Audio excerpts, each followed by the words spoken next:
Good morning, everybody. I'm Christine Hancock from C3 Collaborating for Health. Delighted to invite you to this first of 2022 webinars that we've been hosting jointly with Society of Occupational Medicine, and Nick Pal will take over the chairing in a minute, but it's my pleasure to introduce Emma and the topic that we're going to be hearing from, which is clearly of enormous interest to women. One of the things that's interesting about the people who've registered and expressed interest is that I think something like 3% were men.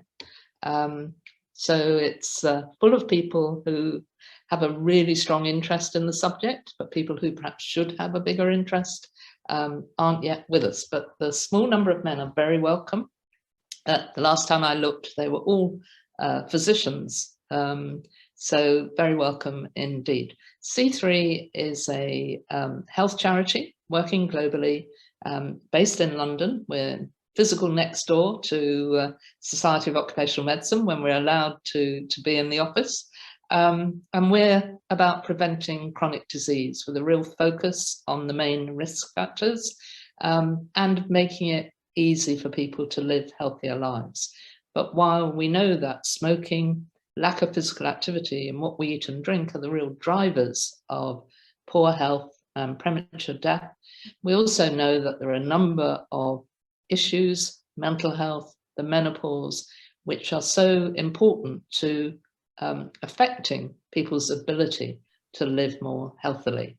And many of them, and the menopause is a very good example, really affect people of working age. So that's why Emma bringing her expertise and long time looking at the subject will be really important this morning. So turning over to Nick to take over for the session.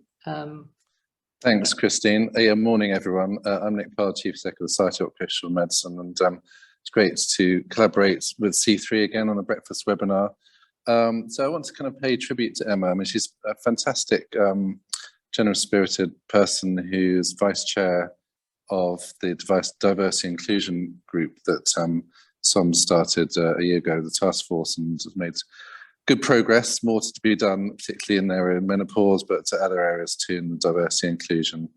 She runs this great company, Lima Health, and also sort of champions of menopause on lots of levels, from policy level to helping develop guidance. So thank you, Emma, just generally for the work you do, both for SOM and diversity inclusion, but you're a real expert in menopause. I'll be there in the background. If there's any questions, we can put them to Emma at the end. This session is being recorded. It is an important topic. It's of interest to men as well as women, as Christine said. So hopefully we'll get further reach out on that. And a final thing just about the Society of Occupational Medicine. We are a membership body for occupational health professionals. Welcome to join us. Lots of member benefits. So do look on the website for that. But I'm going to hand over to Emma. Really looking forward to hearing what you've got to say. Thanks, Emma. Okay, let me just share my screen.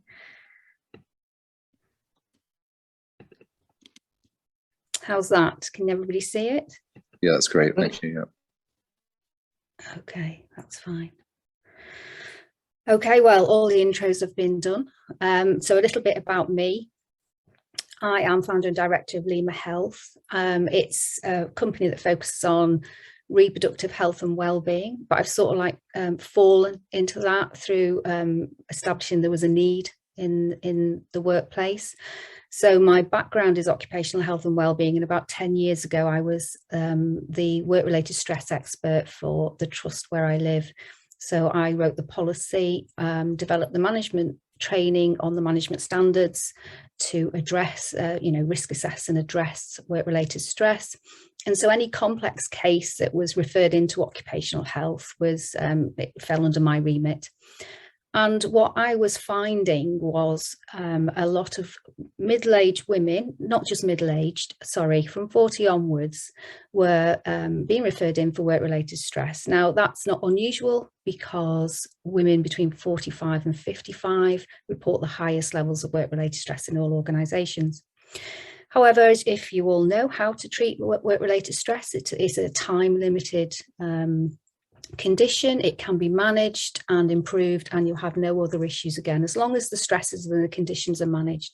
So there was one woman in particular. She was a very senior woman up here in Manchester. We were going through devolution, and so the country was watching us, and she used to do a lot of press releases and public speaking, and she was under severe amount of pressure and developed some work-related stress symptoms.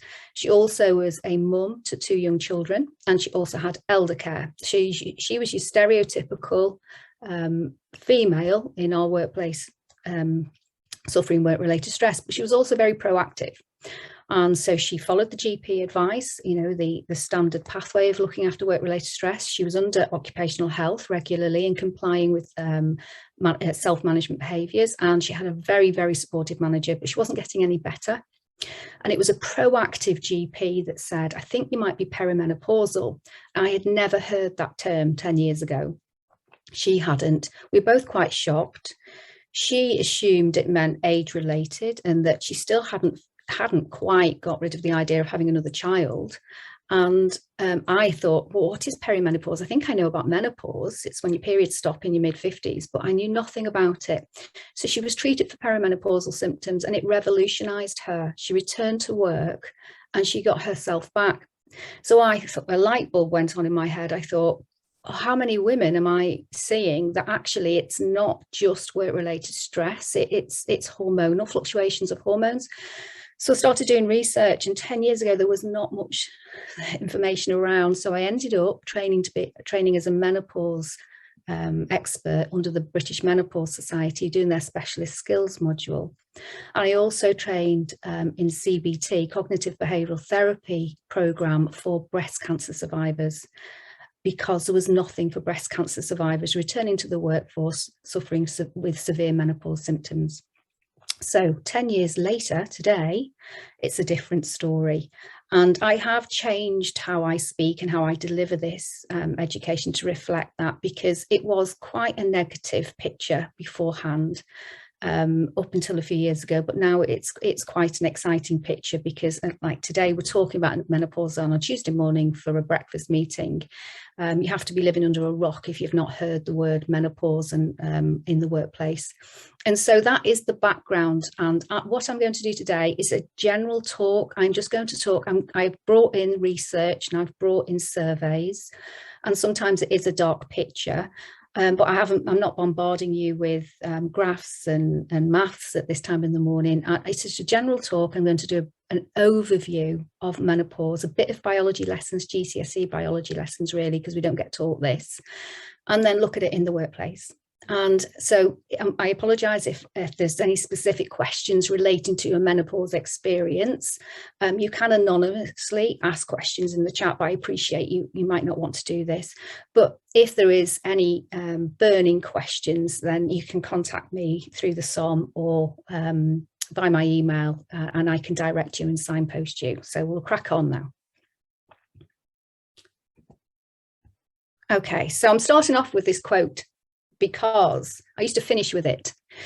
So I used to make everyone feel really low and then say, no, you know, there's light at the end of the tunnel. But I'm starting off with this because one of the greatest underappreciated resources, I would be able to read it if I could move myself out of the picture, of innovation and new business may be the fact women over 50 with new ideas, lots of life ahead of them, and with the verve to get it done. And that is beginning to be reflected back through celebrities, through women in the workforce, through women speaking out, saying that actually this is the time, this is my time now, I just need support, I just need knowledge of what's going on so I can manage it. So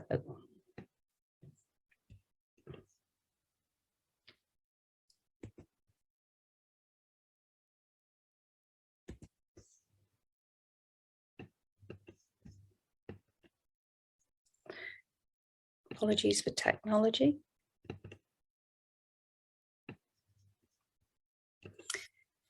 Okay, so this is just looking at women in the workplace.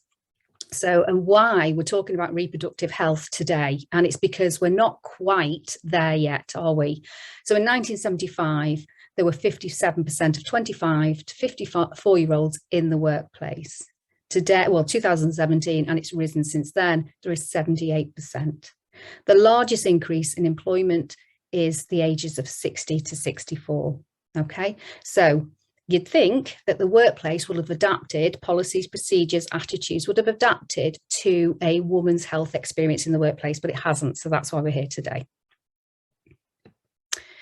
So I'm going to look at reproductive health, and I'm going to say these words because they're rarely spoken about in a work context.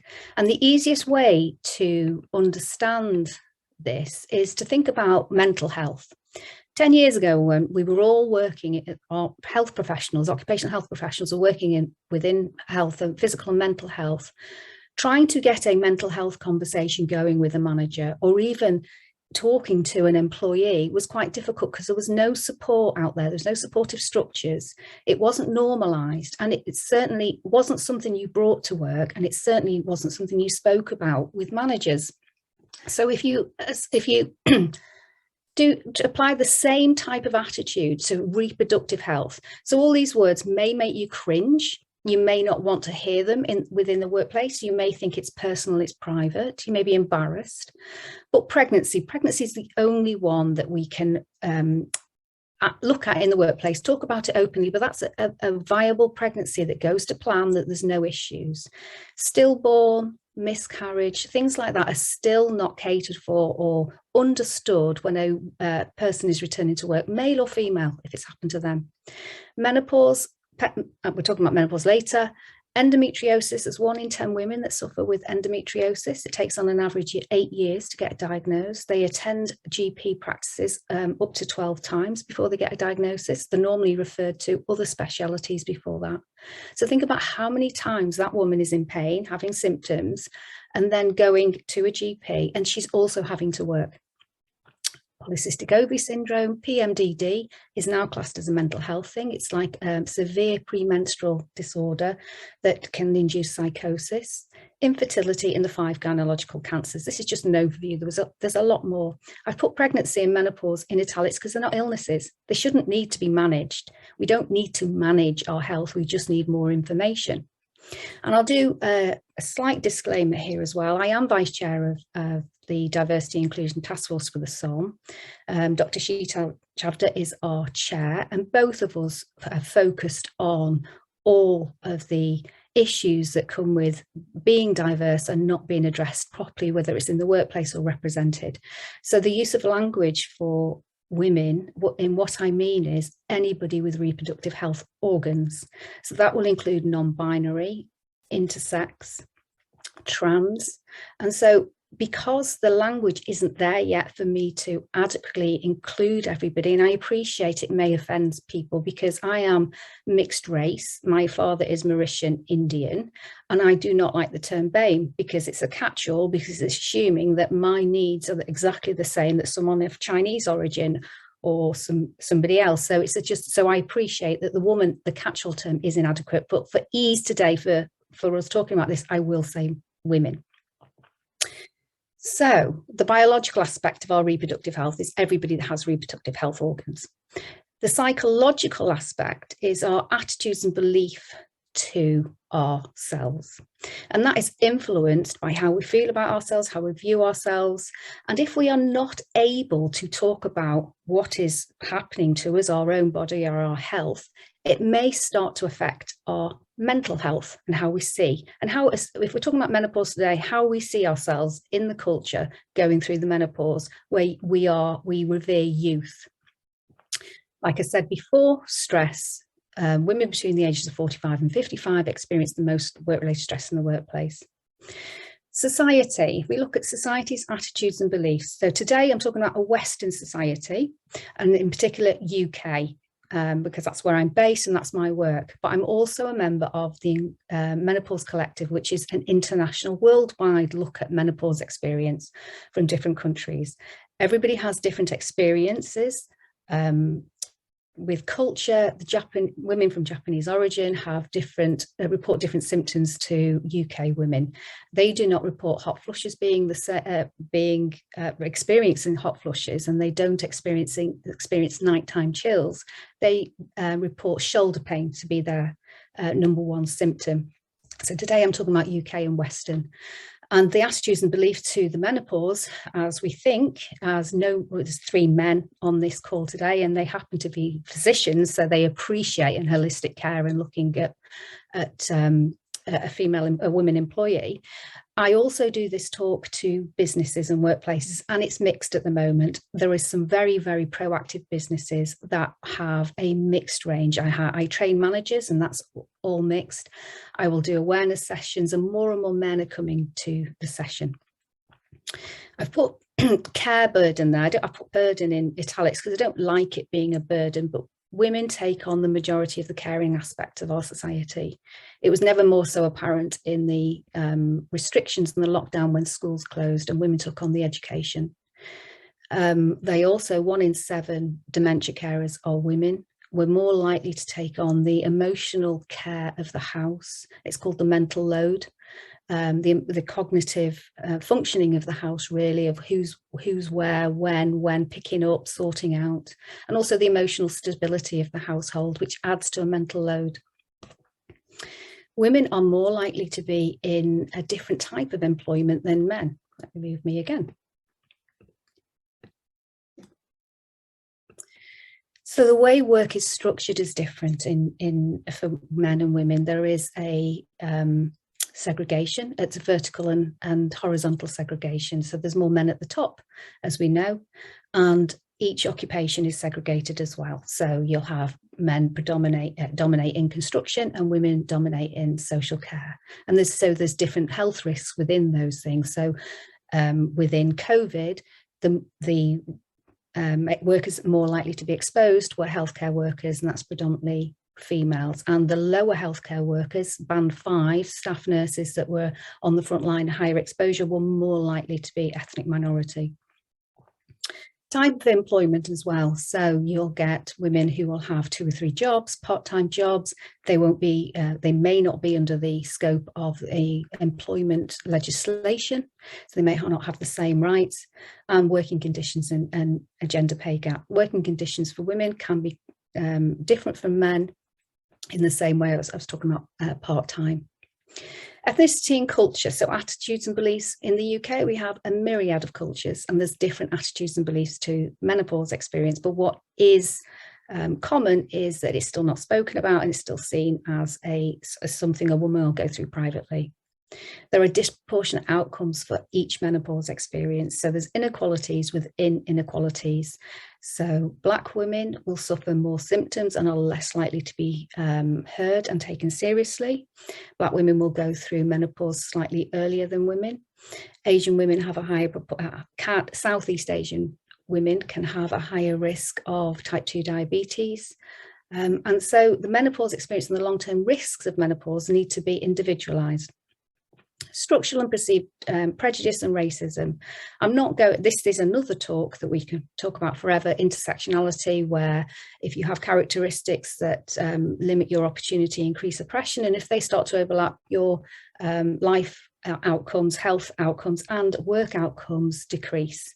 So if you're a Black woman who is a lesbian and disabled, your health outcome is likely to be impacted due to the way our healthcare system is set up and your accessibility to correct information. So like I said, that is another chat in itself. So I've taken all these surveys, if anybody's interested in the evidence base behind all this. I've just put in, this is the actual landscape of what it is to be a woman in the workplace today. There are 4.4 million employed in the UK, 45 to 60. I think there's 567 million women aged 40 to 55 in the world, and 50% of them are working. It's an age profile. There's a rise of women in the workplace. We actually can't retire, and we've also got more opportunities to work. Around 2 million women over age 50 in the UK have difficulties at work due to their menopause symptoms. Research has linked the severity of menopausal symptoms with women intending to leave employment. Now, in occupational health, we see women, I don't think I've ever seen anyone resign due to menopause symptoms, because they can't. They can't resign because they are functioning for their family, but I do see them limit their want to reduce their hours, disengage from the workforce, disengage from any company goals or objectives because they can't focus, because they need to focus on themselves. And I do see them not going for promotion because they want to juggle their health and their family, and they feel that they can't do it all. 40% of women experiencing symptoms affecting their health and well-being. Chronic disease begins 10 years after the onset of natural menopause, and early intervention is key. And that's why we're here today. Women who experience that's POI is premature ovarian insufficiency or early menopause, premature menopause. That is women under 40, and 1 in 100 women under 40 will experience an early menopause. And under 40, it is a medical condition because their risk of chronic diseases increases, and they need to be managed medically to reduce those risks. Surgical and induced menopause have increased risk for chronic diseases. Yeah, there is a complex relationship in all my research about menopause and work. It is intermingled. It's a complex relationship. Women between the ages of 45 and 55 experience the most work-related stress, but when you look at women socially, they've also got the most stresses. Midlife women and GPs are more likely to attribute some of the physical and psychological symptoms of perimenopause to stress. Now that was my history. There is a rise in women returning to work after breast cancer treatment and surgery, which is fantastic. In 2010, there were 200,000 breast cancer survivors returning to the workplace. They have estimated by the year 2040, there'll be 2 million breast cancer survivors returning to the workplace. Now, some breast cancer tumours are estrogen dependent, and so part of their treatment will be to shut down the estrogen in their body, and they go on to estrogen blockers. Women who go through a menopause overnight, a surgical induced one or a treatment induced, suffer severe symptoms. And what happens with breast cancer survivors is that they get discharged from their oncologist and their GP and their speciality, and there's no more intervention for them. Hence me doing the cognitive behavioural therapy for menopause symptoms for breast cancer survivors, because they are unable to take HRT for their symptoms. Okay, so these reports, I've put them up now just for your interest. So what all these reports have said, I've summed it up there, that health services miss opportunities to ask the right questions, prevent illness, and ensure the best outcomes for girls and women. Now, this is where I start bringing in occupational health in, and our unique role we have in playing in helping reduce these health inequalities. It recognises that women want reproductive health issues discussed openly and self-managed wherever possible. Like I said, everybody's menopause experience will be different, the same as puberty, the same as pregnancy, and all we need is information to self-manage it.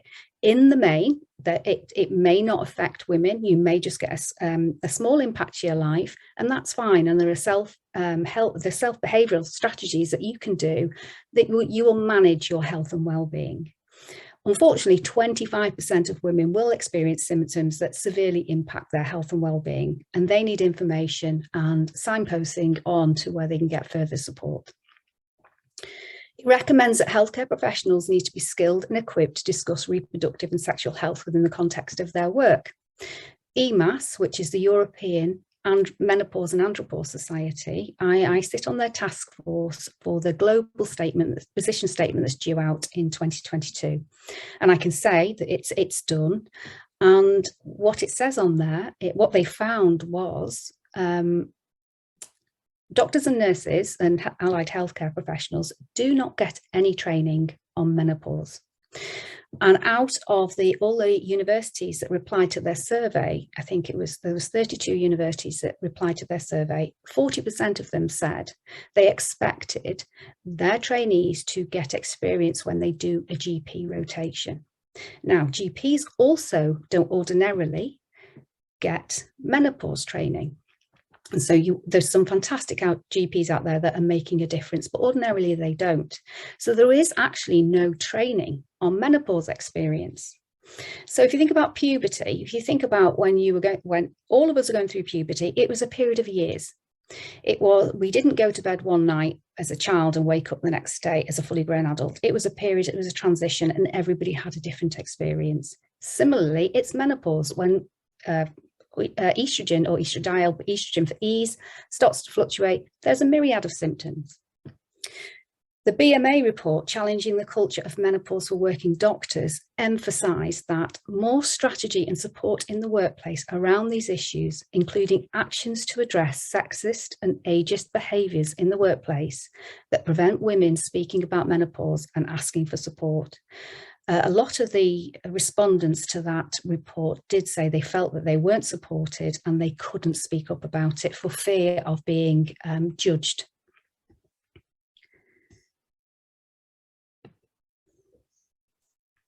So this was a survey done in 2017 about reproductive health.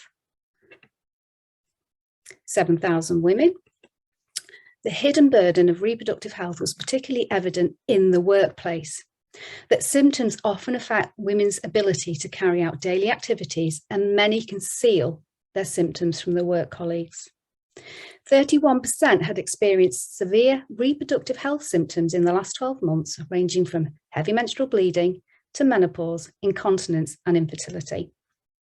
12% of women have taken a day off due to menopause, and 59% had lied to their boss about the reasons for their absence.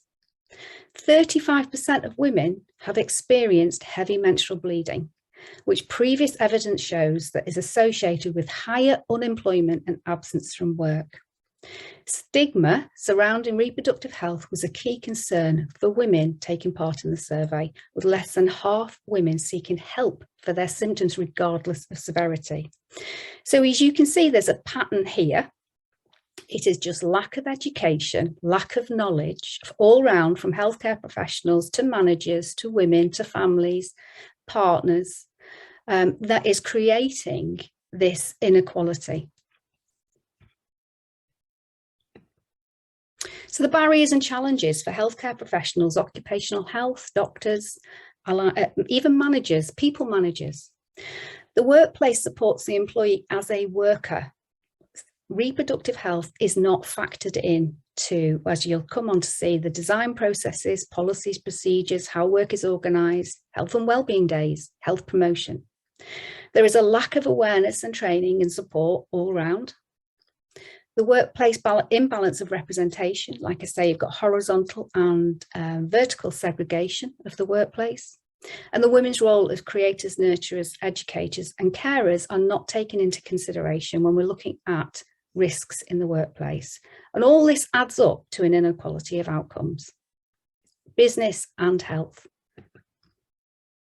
So this is going back to, we're going to look at what the menopause is, and hopefully this will just demystify and lessen the stigma of talking about it. So if you go back to your biology GCSE, and we're talking about hormones, so your hormones are for growth and repair. So estradiol, progesterone and testosterone are the ones I'm talking about, your sexual and reproductive health hormones. Estrogen for ease. So menopause is the permanent cessation of menstruation resulting from loss of ovarian follicular activity, and that is the World Health Organization. So what they're saying is basically menopause is when you've stopped having periods, and it can occur for any reason. Age related, average age is 51 years for a white woman in the UK. Like I said, black women are a few years earlier. And what we mean by, and it can occur surgically induced after a hysterectomy, treatment induced after breast cancer or endometriosis or polycystic ovary syndrome. It can be temporary when they go into menopause to give their hormones a chance to stabilize for endometriosis or polycystic ovary syndrome. But all the women, all the people are going through this that have a fluctuation of hormones will suffer some sort of change in their body.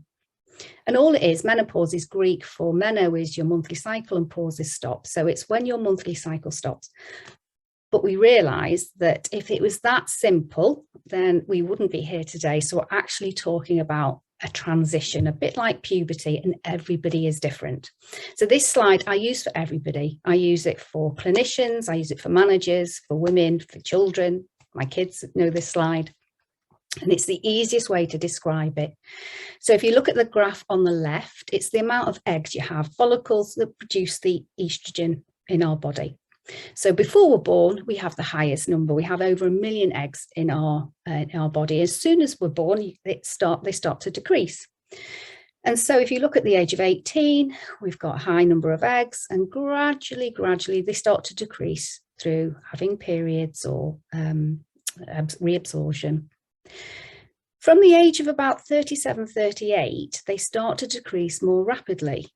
And then at the end of your eggs, when you've run out of eggs, irregular cycles, and age 51 that's it. No more eggs, your periods stop.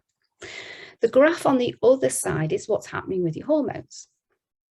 So once you start your periods at puberty, you're pre-menopause. And it's easy to know you are before your period stops. And as you can see, the undulating top line, the big hills, that is your estrogen levels. You don't need to know what the levels are on the side. And so you get a boost of estrogen when you release an egg, and then you don't get pregnant and it drops. The small undulating line at the bottom, the green one, that's progesterone. So you get a boost of estrogen, you get a boost of progesterone that looks after your womb, that's pro-gestation, pro-pregnancy. You don't get pregnant and you have a period. And so you have a nice cycle like this. Now, every woman who's watching this knows absolutely that cycles do not do that, okay? If they were that regular and that nice, it would be simple. The next phase is perimenopausal transition, and this is what I did not know anything about, and this is what we're talking about really. In between premenopause and perimenopause is that red dot on the left-hand graph. It is age 37 to 38. And from that time when your eggs start to decline, your estrogen levels also start to decline, not in a gradual way. It will fluctuate. And that's because your body wants to protect itself and help itself. So if your estrogen levels are falling, your body quite helpfully will send a messenger down to your ovaries to say, come on, kickstart, we need this every month. And that messenger is follicle stimulating hormone. It stimulates your follicles. And so what happens, you may get a boost of estrogen of where you'll have a regular cycle, and then it can tail off. And it fluctuates. There is no rhyme or reason of what happens. So if you don't get a boost of estrogen, you don't produce an egg, you might not produce progesterone, and therefore you miss a period. Equally the other way around, you could have heavier periods than you were used to. Now, if it was just period related, it would be easy again. You would know round about the age of 38 to 39 that, oh, my periods are playing up, it must be perimenopause. Not all, it doesn't happen to all women. They may have regular periods. But what happens is you have estrogen receptors all over your body. Estrogen is not just for eggs. It's not just for your regular cycle. Estrogen is in a woman's body, helps regulate more or less every single system of your body. And so you have estrogen receptors in your neurotransmitters for your concentration and for your thermoregulation, your body temperature. You have estrogen receptors in your skin for your collagen. You have estrogen receptors in your arteries for elasticity. You have estrogen receptors in your urethra for your bladder, for your muscles, for your bones. And estrogen is required for all symptoms to work in harmony. So when you get a fluctuation of estrogen, you can have a whole host of symptoms that you don't necessarily attribute to a fluctuating hormone.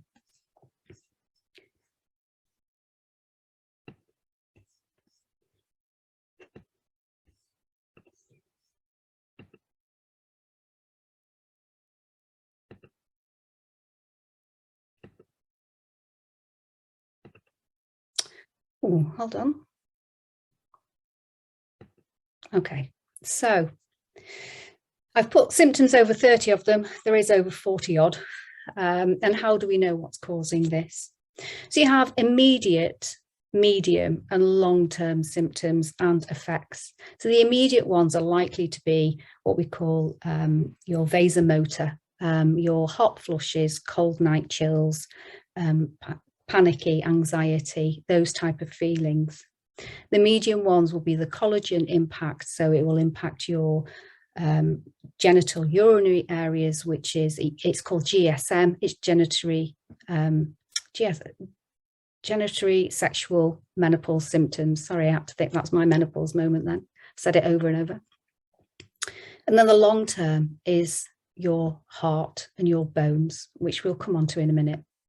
So hot flush and night chills, I've chosen that one. I know I can't do a whole, I'd love to sit here and talk about them all and how you manage it and what you can do and where you can go to get help, but I can't. Today is just about the workplace. I've chosen hot flush because that is the #1 cause of problems in the workplace, and we'll go through that in a minute.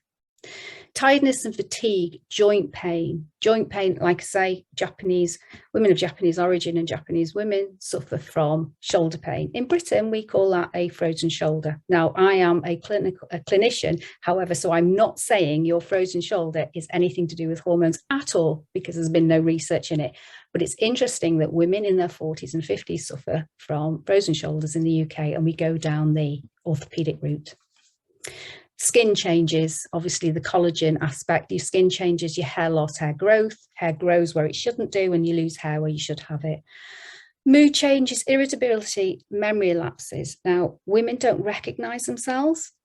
Partners, if it is a male and female partners, don't recognize them, and that's what they report. They don't feel themselves. And you will get irritability. I've had women say to me, oh my God, I lost it with the children. It was a woman in a car park one time, and she came straight to occupational health and burst into tears because she'd nearly killed somebody in the car park because they'd stolen the space that she wanted, and she didn't recognize herself. Weight gain, I've put that in bold because I have been in numerous training and education sessions, and I was with a group of GPs one time, and we had lots of images up of what can happen with fluctuating hormones, but the collective moan in the room was the weight gain. And that's because we live in a society where how we feel can be influenced about how we look. And weight gain in our society is not seen as a positivity. Now, menopause doesn't cause weight gain. Aging, you put on weight naturally through age, but menopause doesn't. But unfortunately, the way you process your food and drink has changed. So you're likely to put on weight because you are altering your the way you eat and drink. And also your weight shifts. It moves more around your middle, because later on you will get estrogen that changes into a different type of estrogen, and that is produced in fat cells, and it's your body trying to get estrogen. Bloating, body odor change, headaches and dizziness. Now, if you have suffered migraines in the past, they may go, they may just disappear, but unfortunately you may start developing them and you've never had them before. Now, if we think that menopause is taboo, bladder symptoms, vaginal dryness and painful sex, loss of libido is taboo of taboo. I'm not suggesting that you talk about your sex life at work and your loss of libido at all. It's not appropriate unless it's your best friend and you're going on your lunch break or whatever. However, genital urinary symptoms are taboo for men and women. Bowel cancer, incontinence is just not spoken about. It's an embarrassment. And if we remember the bowel cancer charities a few years ago, the campaign was "Don't Die of Embarrassment." And 1 in 3 women will suffer incontinence. And that's not just from childbirth, or if you haven't had children, it's because your collagen is changing and the epithelial, the skin in your vulva and vagina is changing. The blood supply is reducing, so you're more likely to get urinary tract infections, painful sex, just general itching, and that, and people don't talk about it. Incontinence is the second reason for a woman to be admitted to a nursing home, regardless of whether she's got her mental faculties or not. 84% of incontinence can be fixed. with pelvic floor exercises. Women can be referred to a women's health physiotherapist, and 84% of stress incontinence can be fixed. And that has a long-term reach, because women reduce their exercise because they're incontinent, because if they run, jump, skip, they will leak. Aerobics classes, they will leak. So they start to reduce their exercise, then it impacts their cardiovascular risk and also their bone health. Anxiety to depression and more.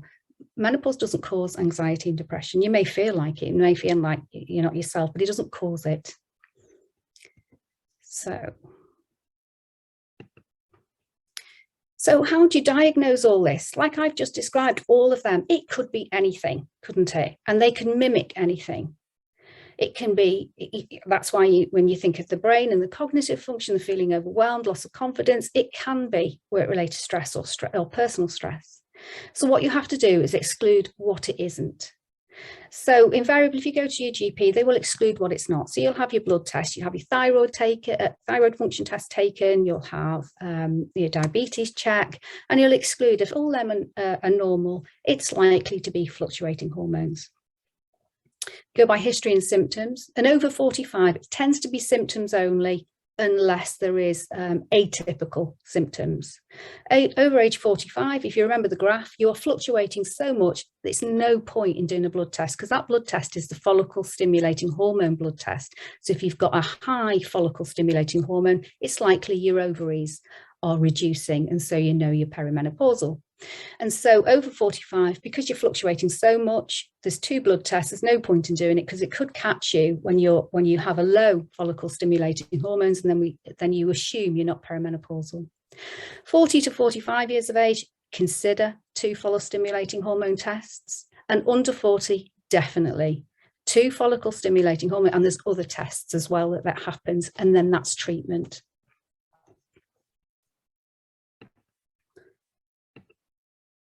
Okay, so this is a quick, I'm doing the one symptom that may help and support somebody in the workplace. So this is your hot flush threshold, with and without symptoms. Your thermal neutral zone in the middle there is your body temperature, your thermostat. And we know that the average thermostat is 37 degrees, and you fluctuate a little bit out of that and a little bit below, and you know nothing about that. It's not something you're conscious of, and you go about your day and your thermal neutral zone just trundles along. The only time you will notice your thermal neutral zone if you've gone above it or you go below it is if you walk out of a plane into a hot country and you feel it and you start to sweat straight away. Equally so, walk out into cold country. What happens when a fluctuation of estrogen? Estrogen influences the thermal neutral zone and the reaction, and it narrows it. So what happens is it's much more easy to go out of the thermal neutral zone or come under it.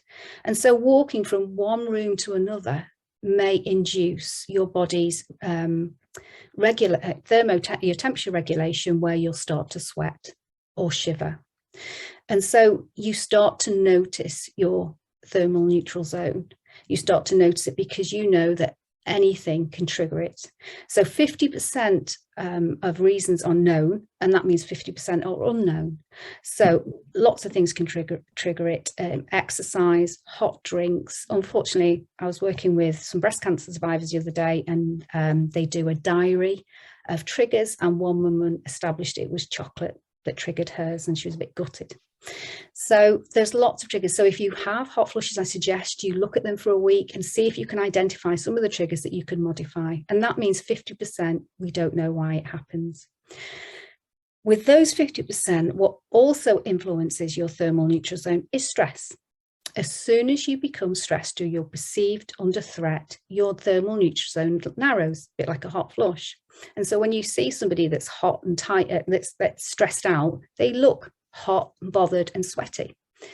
So if you do suffer with hot flushes, getting on top of your stress response may help your hot flushes, and you can do that with breathing responses. You can Google all them and look at and take that further. So hot flushes last 1 to 5 minutes. There is an increase in temperature 1 to 7 degrees. It's waves of heat. Some women report nausea as well. 90% includes sweating, and the heart rate and blood flow peaks at 3 minutes. 50% of known triggers, 80% of women state moderate to severe impact, and they last on an average of 5 years. And unfortunately, there are some women that have them over 10 years. Now, this symptom is the one that women report to me most that they can't handle in the workplace, because when it starts to happen, they are embarrassed. They think that everyone's looking at them. They feel incompetent. And what's going on at that moment in their head goes out of their mind. And so if you are presenting, or if you're in a meeting, or in a group, or you're with a client or with a patient, and you start to have a hot flush, your mind will focus in on your hot flush, and you will forget what's going on, and you're more likely to then dread the next time, and it goes into a vicious cycle. How are we for time? Okay, perfect. So the consequences for women and clinicians, there's immediate, medium, long-term considerations, like I've just said. Immediate is getting on top of like the hot flushes and the cognitive. Medium and long-term genital urinary symptoms, joint pain, and the long-term effects on our cardiovascular health. These are from 2018. 55% of women and 43% across Europe suffered cardiovascular disease-related deaths. Now, cardiovascular disease is the biggest killer of women aged 60. However, if you were doing a health and well-being promotion in your workplace and you were doing heart attacks, the images you would probably have is men, and you would probably have a businessman clutching his chest with pale, clammy, sweaty. Unfortunately, women may have a different type of heart attack, and they don't recognize the symptoms, and clinicians don't recognize the symptoms either. So they're not likely to be on maintenance medication, or if acute something happens, they're more likely to be discharged from A&E with painkillers for abdominal pain. 50% of men and 20% of women and 20% of men will sustain an osteoporotic fracture. Falls and fractures took up 4 million hospital beds, largely preventable with exercise, vitamin D and magnesium. So if you look at, I've got at the end, I've got signposting information. There's lots more information at the Royal Osteoporosis Society, lots of brilliant fact sheets on what you can do. Work-related stress, poor quality of life, and mental health concerns. So we know that work is important to health. We know that remaining or entering in work is a positive outcome, and that health is inextricably linked to good work. So for occupational health, an inclusive occupational health approach is needed. So we need to consider gender differences within the workplace, both inside and out. There are gender differences with occupational health and safety considerations, and also the wider society impact of discrimination.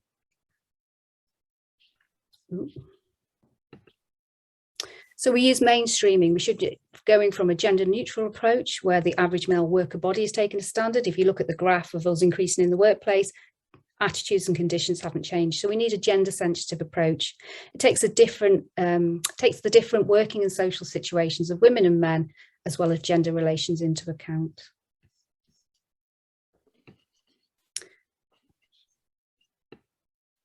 So a major opportunity exists for occupational health and well-being sessions to not only help manage the symptoms, but identify health risks and introduce preventative strategies.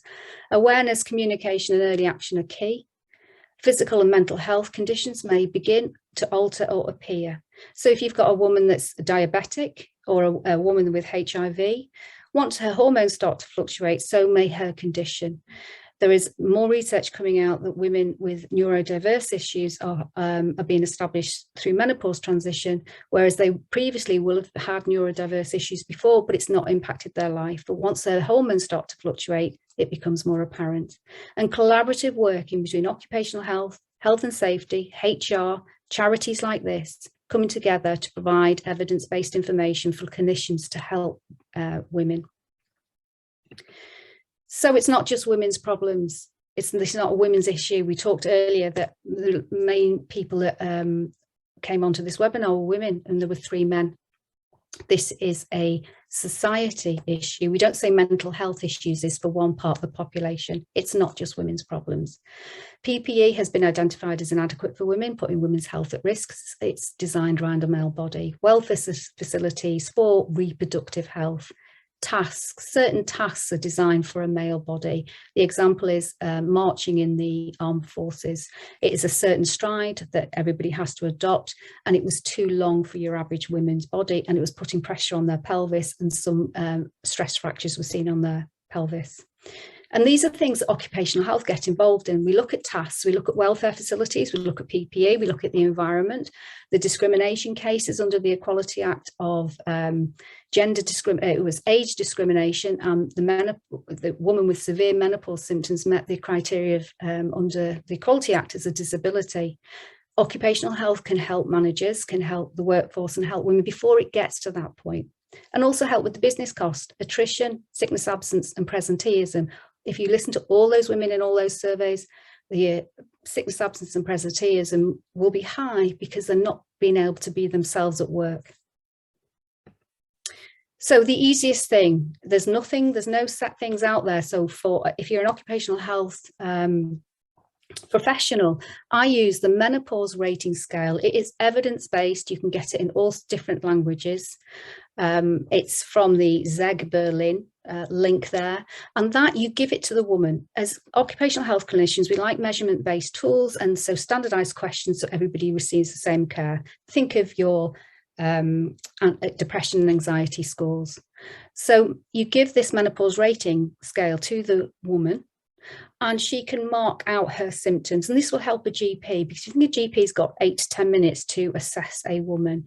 The top 5 symptoms, I always say to them, what are your top 5 symptoms if you needed to, and they are able to take them. You can then also signpost them for further information, which I'll show you.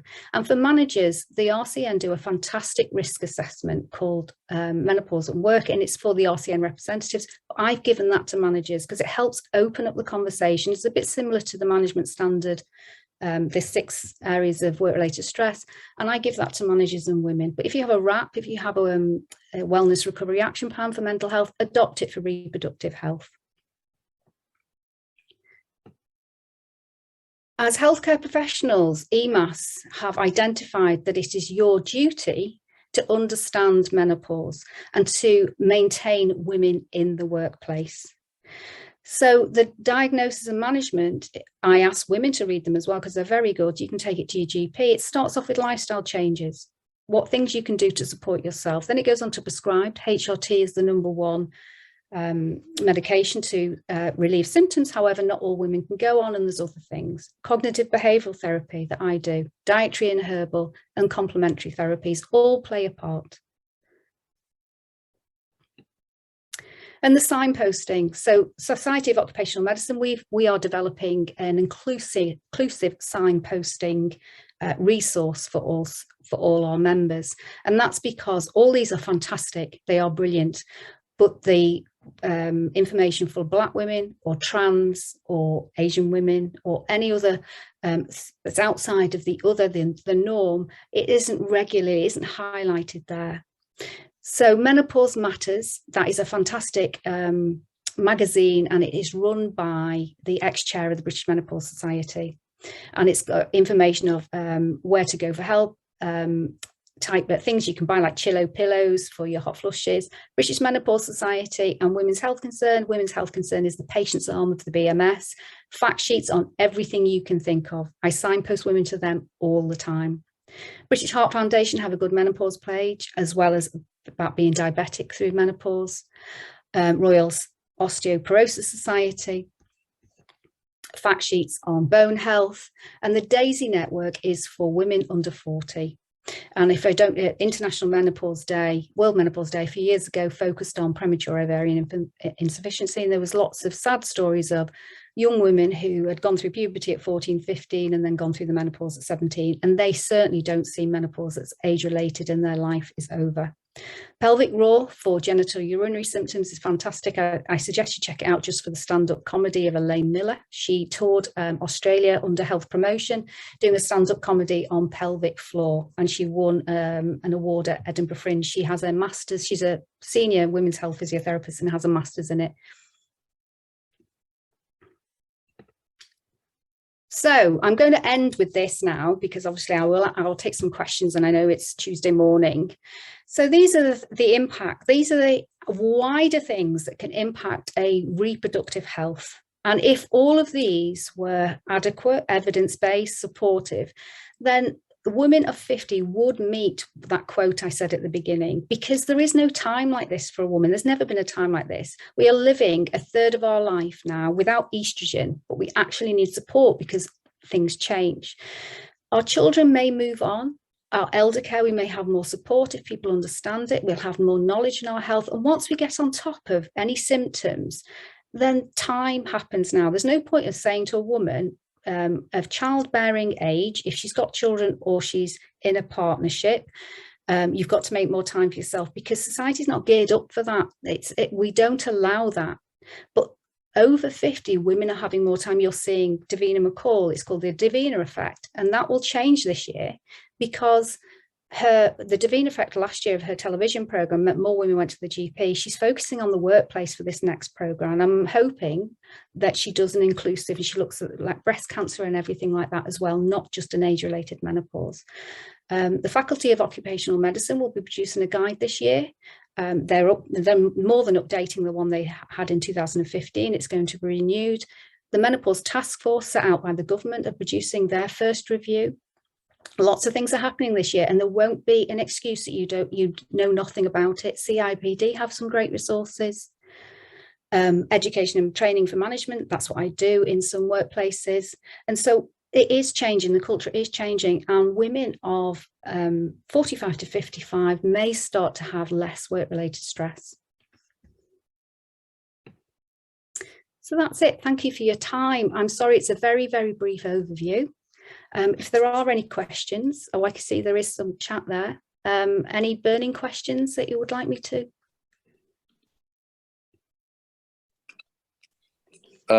Thanks very much, Emma. Really, really useful. There are some questions. One about bereavement and dealing with that through the menopause. Any resources on that? A second menopause. I didn't know that could happen, says Siobhan. Yes. Our heart flutters, murmurs, a sign of menopause. Yes. Jenny Joy. So rule out everything before you put it down to menopause, because we don't want to go through the situation where everything is just put down to menopause when it might not be. You might be masking something else.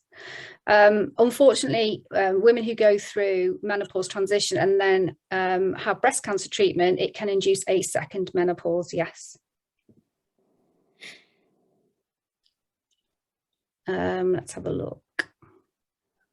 It's a great presentation. Lots of people have said thank you. Lots of people have asked for slides, which hopefully we'll send the recording around. Really good. Thank you, people, for coming, because people are understandably nipping off back to work, but lots of thanks. Yeah, and there's lots of information on women's health concern on any of it. CIPD is a great resource about in the workplace for managers, occupational health also, because the world is changing. So a few years ago, you couldn't get any private healthcare for menopause symptoms. It was seen as a natural event, women's health issues, it wasn't covered. And some of the high profile cases of, it was a footballer that damaged his knee, and he was able to get physiotherapy, but his wife had a tear post-pregnancy and wasn't able to get physiotherapy because it was seen as a natural event. Those inequalities are being shown now, and so private healthcare are now adding bolt-ons. I know Bupa are going to businesses and you can get referred straight away to a menopause specialist. So it is beginning to change. There is another one that's going to fast track through occupational health to the GP. So occupational health professionals will need to know this information of what's happening. So it is changing. Okay, so Emma, I think we're going to have to close very shortly. There's two questions that we might end on, but lots of thanks. So thank you for a great presentation. One question is about the misdiagnosis of menopause versus mental health. And then the other question was about the legal requirement to support women on this. So those two questions about misdiagnosis and legal requirement.